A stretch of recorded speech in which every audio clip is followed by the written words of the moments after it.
Hello, all. This is Dr. Dave Maslach talking to you about reciprocity.com. The E is written with a 3. And in this particular video, I want to give you some answers to really embarrassing professor questions that a lot of people ask on the internet. So I actually did a little bit of searching for these questions. I think they're actually kind of funny. So that's why I wanted to answer them. So if you don't know me, I'm a professor of innovation strategy and entrepreneurship, and I created this whole reciprocity project to give back as much as I possibly can. And there were so many people that helped me out to get through graduate school that I decided to pay the favor forward and help you out as well. And there's all sorts of questions like that about professors and, all kind of weird things that lots of people are wondering about, but they just are really afraid to ask. So I wanted to answer some of these right now. So first of all, do professors get drug tested? No, you don't get drug tested. I hope not. Maybe I missed that. Do professors verify doctor's notes? Yeah, and occasionally we do. And it really just depends on how energetic we feel on that day in terms of verifying the doctor's note. Do professors actually check sources? Yeah, that's actually something that we do on a regular basis because it's really easy to do. Because guess what? We know how to use Google, just like how you know how to use Google. And guess what? If we just search the 1 or 2 words that you put in there, pretty soon it just pops up exactly where you got that material, and you can easily find where whether you plagiarize something. And it's really a big deal, not from the fact that on the person that you're actually stealing some work from and taking their efforts, but it's really more of a bigger deal for you in terms of you making your own thoughts and coming up with your own sort of ideas, because that actually is how you actually learn. And that's what we're concerned about the most. Do professors actually read papers? Yes, we do actually read the papers whenever somebody hands all that stuff in.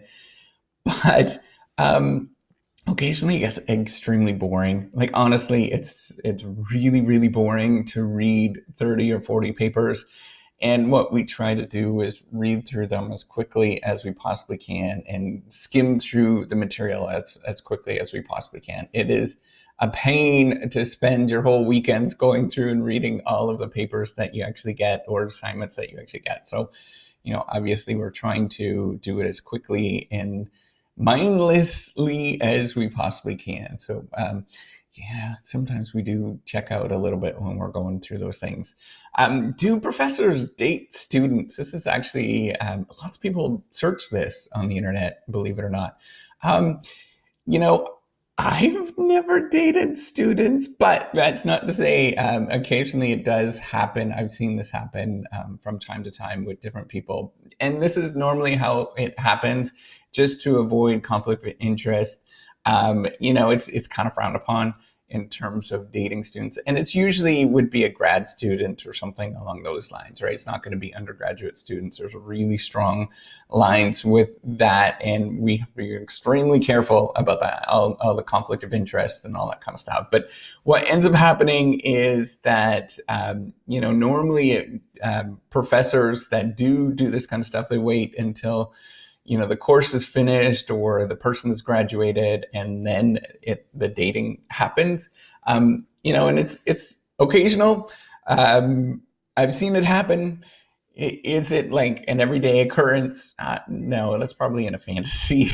Not my fantasy and your fantasy. Do professors answer emails on the weekends? Yeah, so it actually depends on what's going on with our life. So we have a lot of stuff that is going on in our own life. We got kids, we got family, we've got obligations. And so we'll probably check emails and see them. And some people are a lot more like diligent about this kind of stuff. But if there's something crazy that's happening, it might not happen until you might not get a reply back until the next, till Monday or something like that. So that's what happens. Do professors make a lot of money? So this is kind of a curious question. So it depends what you mean by a lot of money, right? So in all of this is publicly available, right? Nothing is like, you can get all this information for virtually anybody that's a professor. In the United States or in Canada, it's not a big deal to go find this kind of stuff. You can find it. So if you compare against people that are in the industry that have the same sort of education level, and that sort of are at the same, maybe it's the same sort of tenure, um, the age cohort, as we are, then we're probably making about 10 to 25% less. I would say that's probably a sort of good estimate. Now, why do we actually do that? We like what we're doing. It's kind of fun to do. It's a little bit of a luxury to actually go and study things that we want to study. It's really fun to do that kind of stuff.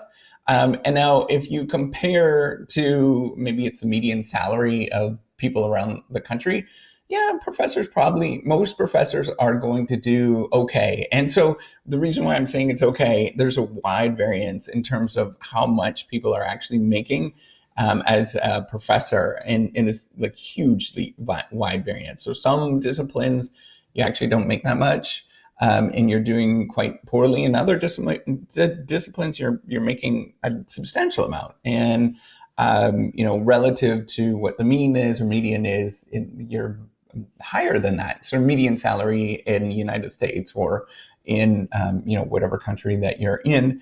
Now, the biggest reason why most people become professors is often they just get more status in some sort of society, socioeconomic status.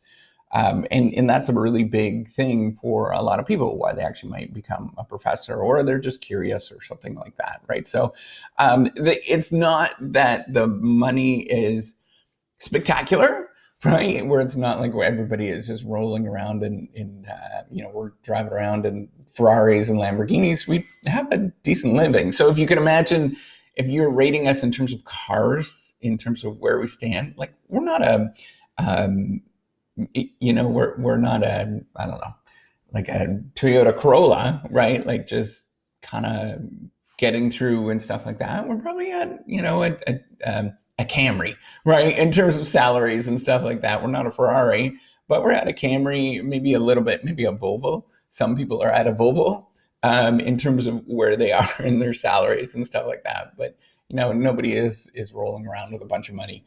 Now, how people actually do make money is fundamentally different than what most people think. And a lot of it's just saving money over the course of 30 or 40 years. And they keep investing in the 401ks and pensions and all that kind of stuff. That's how you actually make money, right? Like that's how you accumulate wealth, is by taking 10% of your salary and socking it away in mutual funds. All right. So hopefully that answers your questions in terms of these embarrassing questions. Yeah, we don't get drug tested at all. We do verify doctor's notes on occasion. We do check sources. We do actually read the papers that you submit. Sometimes you might see some professors dating students, not often. Do professors answer emails on the weekends? Yes, it depends on what's going on in our life. Do professors make a lot of money? Yeah, we're doing okay.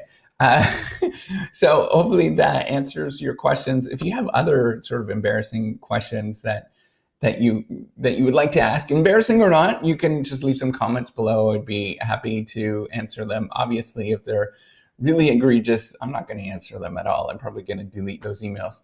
But if they're sort of questions that you have, happy to answer those kind of things that you're always wondering about. All right, take care and have a wonderful day. Bye.